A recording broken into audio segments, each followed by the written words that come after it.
हमारे प्रिय भाई बहनों को यीशु मसीह के नाम से हमें नमस्कार, अभिनंदन। और आज के बाइबल वचन के वाचन के लिए आप सबों को स्वागत करते हैं। चलिए प्रार्थना करेंगे। प्यारे पिता परमेश्वर, धन्यवाद देते हैं आज तेरे शास्त्र के वचन की गहराई को जानने के लिए। हमारे आंखों खोल दे, हमारे मन को खोल दे और हर वचन हमारे आशीर्वाददायक बने। यीशु मसीह के नाम से मांगते पिता, आमीन। पहला शामुएल 9 अध्याय। बिन्यामीन के गोत्र में कीश नाम का एक पुरुष था जो अपने के पुत्र बकरत का परपोता और सरोर का पोता और अबेल का पुत्र था। वह एक बिन्यामीनी पुरुष का पुत्र और बड़ा शक्तिशाली सुरमा था।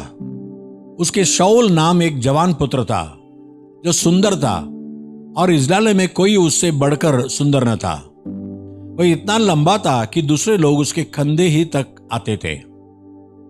जब शाऊल के पिता कीश की गदहियां खो गई, तब कीश ने अपने पुत्र शाऊल से कहा, एक सेवक को अपने साथ ले जा और गदहियों को ढूंढ ला।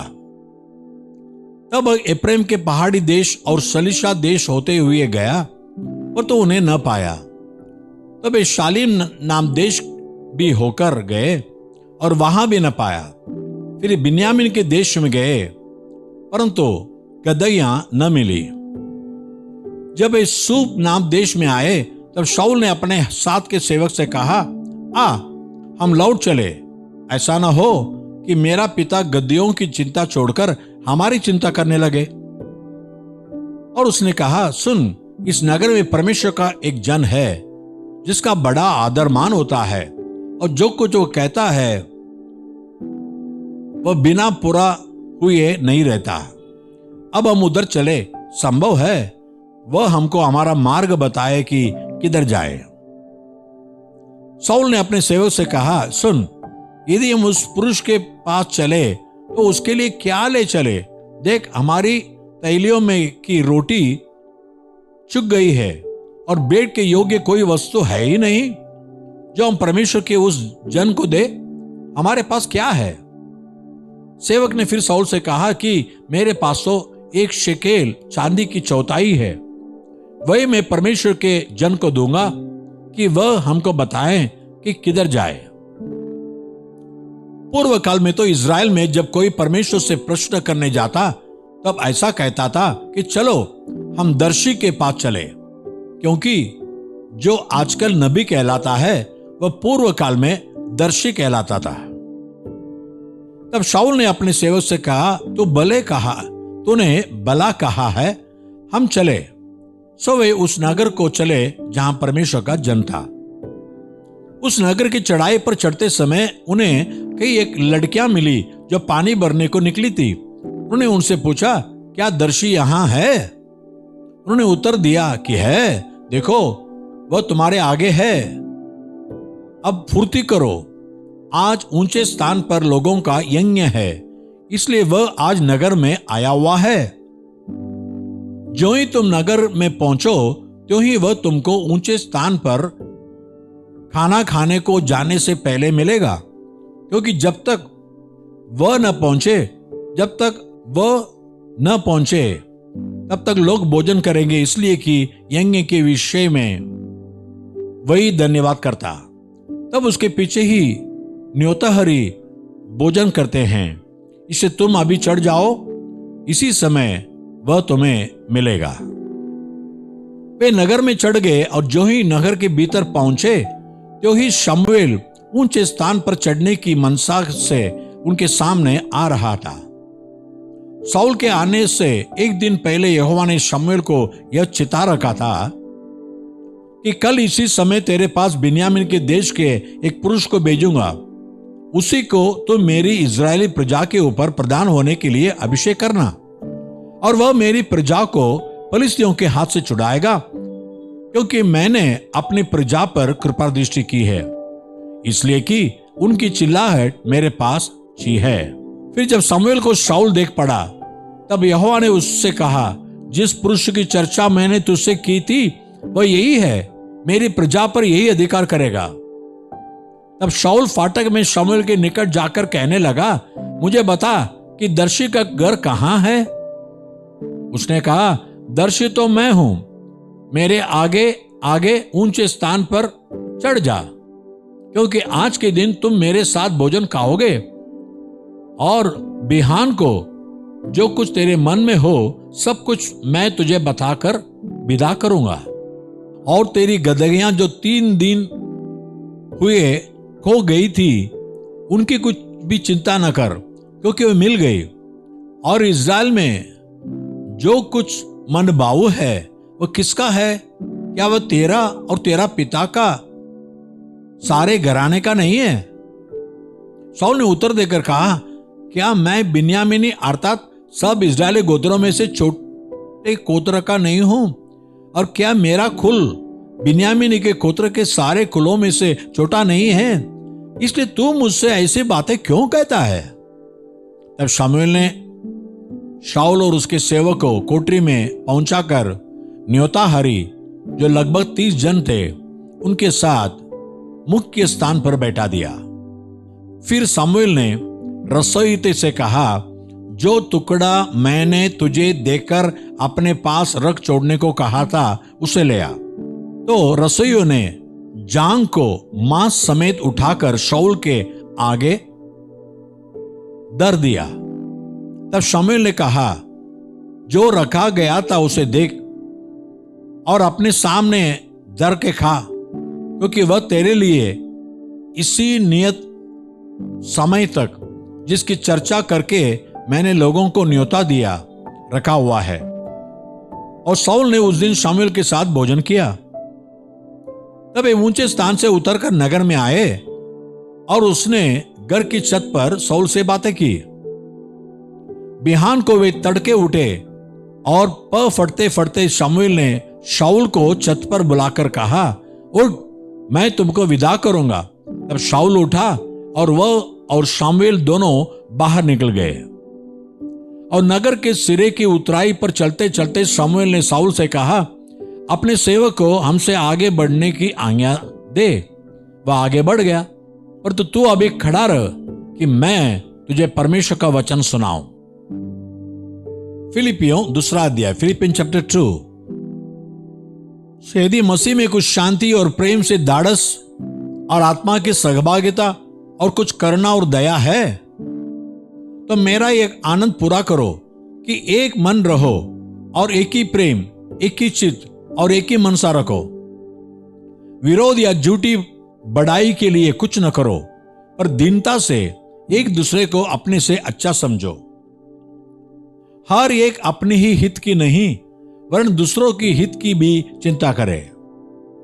जैसा मसीह यीशु का स्वभाव था, वैसा ही तुम्हारा भी स्वभाव हो, जिसने परमेश्वर के स्वरूप में होकर भी परमेश्वर के तुल्य होने को अपने वश में रखने की वस्तु न समझा, वरन अपने आप को ऐसा शून्य कर दिया और दास का स्वरूप धारण किया और मनुष्य की समानता में हो गया। और मनुष्य के रूप में प्रकट होकर अपने आप को दीन किया और यहां तक आज्ञाकारी रहा कि मृत्यु, क्रूस की मृत्यु भी सह ली। इस कारण परमेश्वर ने उसको अति महान भी किया और उसको वह नाम दिया जो सब नामों में श्रेष्ठ है, कि जो स्वर्ग में और पृथ्वी पर और जो पृथ्वी के नीचे हैं, वे सब यीशु के नाम पर घुटना टेके और परमेश्वर पिता की महिमा के लिए हर एक जीव अंगीकार कर ले कि यीशु मसीह ही प्रभु है। सो हे मेरे प्यारो, जिस प्रकार तुम सदा से आज्ञा मानते आए हो, वैसे अब भी न केवल मेरे साथ रहते हुए, पर विशेष करके अब मेरे दूर रहने पर भी डरते और कांपते हुए अपने अपने उद्धार का कार्य पूरा करते जाओ। क्योंकि परमेश्वर ही है जिसने अपनी सुइच्छा निमित्त तुम्हारे मन में इच्छा और काम दोनों बातों के करने का प्रभाव डाला है। सब काम बिना खुड़खुड़ाए और बिना विवाद के किया करो, ताकि तुम निर्दोष और बोले होकर टेढ़े और हटीले लोगों के बीच परमेश्वर के निष्कलंक संतान बने रहो, जिनके बीच में तुम जीवन का वचन लिए हुए जगत में जलते दीपकों की नाई दिखाई देते हो, कि मसीह के दिन मुझे घमंड करने का कारण हो कि न मेरा दौड़ना और न मेरा परिश्रम करना व्यर्थ हुआ। और यदि मुझे तुम्हारे विश्वास के बलिदान और सेवा के साथ अपना लोह भी बहाना पड़े तो भी मैं आनंदित हूं और तुम सबके साथ आनंद करता हूं। वैसे ही तुम भी आनंदित हो और मेरे साथ आनंद करो। मुझे प्रभु यीशु में आशा है कि मैं तीमुथियुस को तुम्हारे पास तुरंत भेजूंगा ताकि तुम्हारी दशा सुनकर मुझे शांति मिले, क्योंकि मेरे पास ऐसे स्वभाव का कोई नहीं जो शुद्ध मन से तुम्हारी चिंता करे, क्योंकि सब अपने स्वार्थ की खोज में रहते हैं, न कि यीशु मसीह की। पर उसको तो तुमने परखा और जान भी लिया है कि जैसा पुत्र पिता के साथ करता है वैसा ही उसने सुसमाचार के फैलाने में मेरे साथ परिश्रम किया। सो मुझे आशा है कि जो ही मुझे जान पड़ेगा कि मेरी क्या दशा होगी तो ही मैं उसे तुरंत भेज दूंगा। और मुझे प्रभु में भरोसा है कि मैं आप भी शीघ्र आऊंगा। पर मैंने इपफ्रोदीतुस को, जो मेरा भाई और सहकर्मी और संगी योद्धा और तुम्हारा दूत और आवश्यक बातों में मेरे सेवा टहल करने वाला है, तुम्हारे पास भेजना अवश्य समझा, क्योंकि उसका मन तुम सब में लगा हुआ था। इस कारण वह व्याकुल रहता था, क्योंकि तुमने उसकी बीमारी का हाल सुना था। और निश्चय वे बीमार तो हो गया था, यहां तक कि मरने पर था, पर तो परमेश्वर ने उस पर दया की और केवल उस ही पर नहीं पर मुझ पर भी, कि मुझे शोक पर शोक न हो। इसलिए मैंने उसे भेजने का और भी यत्न किया कि तुम उससे फिर भेंट करके आनंदित हो जाओ और मेरा भी शोक घट जाए। इसलिए तुम प्रभु में उससे बहुत आनंद के साथ भेंट करना और ऐसों का आदर किया करना, क्योंकि वह मसीह के काम के लिए अपने प्राणों पर जोखिम उठाकर मरने के निकट हो गया था, ताकि जो गति तुम्हारी ओर से मेरी सेवा में हुई उसे पूरा करे। उत्पत्ति 26। आज उत्पत्ति 26 अध्याय में ईसा के साथ कैसा कैसे बुरे बर्ताव हुआ और उसे वो कैसा निकला बाहर आया, इसके बारे में देखने वाले हैं। सीधे युद्ध तो नहीं हुआ, लेकिन परमेश्वर पीछे रहकर ईसा के पीछे रहकर उसके लिए युद्ध करता है। और उस देश में अकाल पड़ा, वो उस पहले अकाल से अलग था जो इब्राहिम के दिनों में पड़ा था। सो इसहाक गरार को फलिस्तियों के राजा अबीमेलेक के पास गया और वहां यहोवा ने उसको दर्शन देकर कहा, मिस्र में मत जा, जो देश मैं तुझे बताऊं उसी में रह। तू इसी देश में रह और मैं तेरे संग रहूंगा और तुझे आशीष दूंगा और इस सब देश में तुझको और तेरे वंश को दूंगा, और जो शपथ मैंने तेरे पिता इब्राहिम से खाई थी उसे मैं पूरी करूंगा। और मैं तेरे वंश को आकाश के तारांगन के समान करूंगा, और मैं तेरे वंश को ये सब देश दूंगा, और पृथ्वी की सारी जातियां तेरे वंश के कारण अपने को धन्य मानेंगी, क्योंकि इब्राहिम ने मेरी मानी और जो मैंने उसे सौंपा था उसको और मेरी आज्ञाओं, विधियों और व्यवस्था का पालन किया। सो इसहाक गरार में रह गया। जब उस स्थान के लोगों ने उसकी पत्नी के विषय में पूछा तो उसने यह सोचकर कि यदि मैं उसको अपनी पत्नी कहूं तो यहां के लोग रेबेका के कारण, जो परम सुंदरी है, मुझको मार डालेंगे। उत्तर दिया, वो तो मेरी बहन है। जब उसको वहां रहते बहुत दिन बीत गए, तब एक दिन फिलिस्तियों का राजा अबीमेलेक ने खिड़की में से झांक के क्या देखा कि इसहाक अपनी पत्नी रेबेका के साथ क्रीड़ा कर रहा है। तब अबीमेलेक ने इसहाक को बुलवाकर कहा, वह तो निश्चय तेरी पत्नी है, फिर तूने क्यों कर उसको अपनी बहना कहा? इसहाक ने उत्तर दिया, मैंने सोचा कि ऐसा ना हो कि उसके कारण मेरी मृत्यु हो। अबीमेलेक ने कहा, तूने हमसे यह क्या किया? ऐसे तो प्रजा में से कोई तेरी पत्नी के साथ सहज से कुकर्म कर सकता और तू हमको पाप में फंसाता। और अबीमेलेक ने अपनी सारी प्रजा को आज्ञा दी कि जो कोई इस पुरुष को व उस स्त्री को छुएगा सो निश्चय मार डाला जाएगा। फिर इसहाक ने उस देश में जोता बोया और उसी वर्ष में 100 गुना फल पाया और यहोवा ने उसको आशीष दी और वह बड़ा और उसकी उन्नति होती चली गई, यहां तक कि वह अति महान पुरुष हो गया। जब उसके भेड़ बकरी गाय बैल और बहुत से दास दासियां हुई तब फलिस्ती उसे डाह करने लगे। सो जितने कुओं को उसके पिता इब्राहिम के दासों ने इब्राहिम के जीते जी खोदा था उनको फलिस्तियों ने मिट्टी से भर दिया। तब अबीमेलेक ने इसहाक से कहा, हमारे पास से चला जा, क्योंकि तू हमसे बहुत सामर्थ्य हो गया है। सो इसहाक वहां से चला गया और गेरार के नाले में तंबू खड़ा करके वहां रहने लगा। तब जो कुएं उसके पिता इब्राहिम के दिनों में खोदे गए थे और इब्राहिम के मरने के पीछे फलिस्तियों ने भर दिए थे, उनको इसहाक ने फिर से खुदवाया और उनके वे ही नाम रखे जो उसके पिता ने रखे थे। फिर इसहाक के दासों को नाले में खोदते खोदते बहते जल का एक सोता मिला।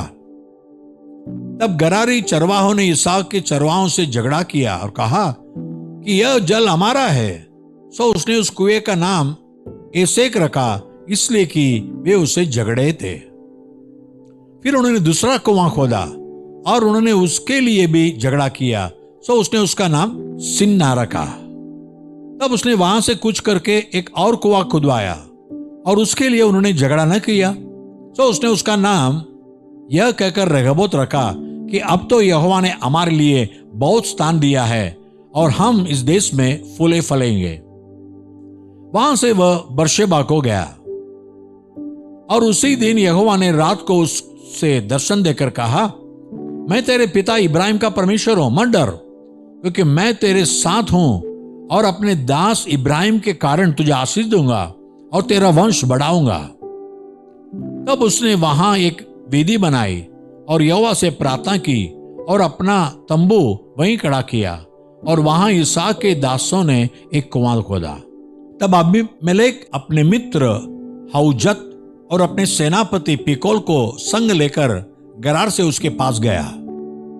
इसहाक ने उनसे कहा, तुमने मुझसे बैर करके अपने बीच से निकाल दिया था, सो अब मेरे पास क्यों आए हो? उन्होंने कहा, हमने तो प्रत्यक्ष देखा है कि यहोवा तेरे साथ रहता है, सो हमने सोचा कि तू तो यहोवा की ओर से धन्य है, सो हमारे तेरे बीच में शपथ खाई जाए और हम तुझसे इस विषय की वाचा बंधाए कि जैसे हमने तुझे नहीं छुआ वरन तेरे साथ निरी भलाई की है और तुझको कुशल क्षेम से विदा किया, उसके अनुसार तू भी हमसे कोई बुराई न करेगा।